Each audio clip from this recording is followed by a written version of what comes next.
tard, mais heure suffisamment légale pour les hommes perdus et les affaires douteuses. La forêt vosgienne ce soir-là ne chantait pas, elle chuchotait. Le vent s'infiltrait entre les sapins comme un vieux flic dans un bar clandestin, soulevant la brume en volute paresseuse. Chaque branche semblait vouloir témoigner, mais se ravisait dans un craquement sec. C'était un soir où même les ombres veulent se barrer. Mike la brocante, MB pour les intimes, les flics et les créanciers avançaient en silence, bottes crottées, lampe frontale clignotante, comme un néon de bordel en fin de vie. Derrière lui, discrète, habillée de noir, parfumée à la procédure, huissière de justice, Madame Nicole Vert. Il se dirigeait vers les bords de Saint-Martin, ces vieilles pierres moussues, plantées là comme des témoins fatigués d'un crime trop ancien. Le sol était détrempé, les feuilles mortes collées comme des preuves mal classées. Mike portait une pelle. Nicole Vert, elle, portait le silence, qui pesait plus lourd qu'un casier judiciaire.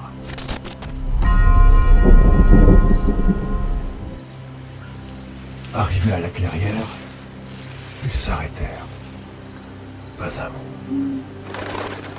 Juste le cri d'Aïd, qui semblait se moquer d'eux depuis les hauteurs.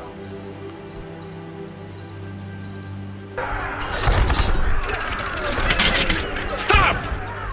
Non! Mike creusa. La terre noire et collante résistait comme une vérité qu'on ne veut pas entendre. Puis, enfin, le bruit sourd du plastique contre le métal.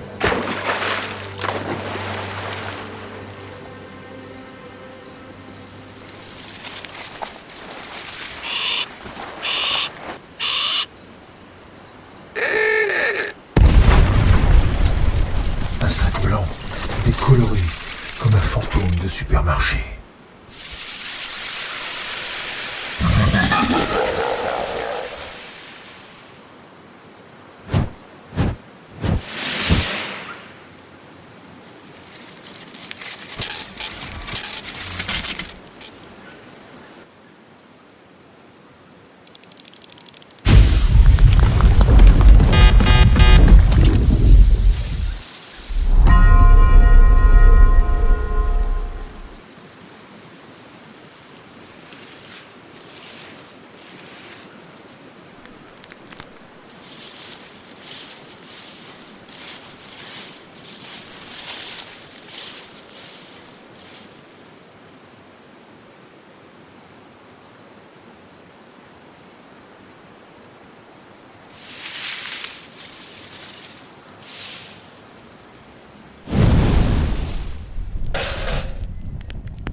Il avait les mains tremblantes, MB.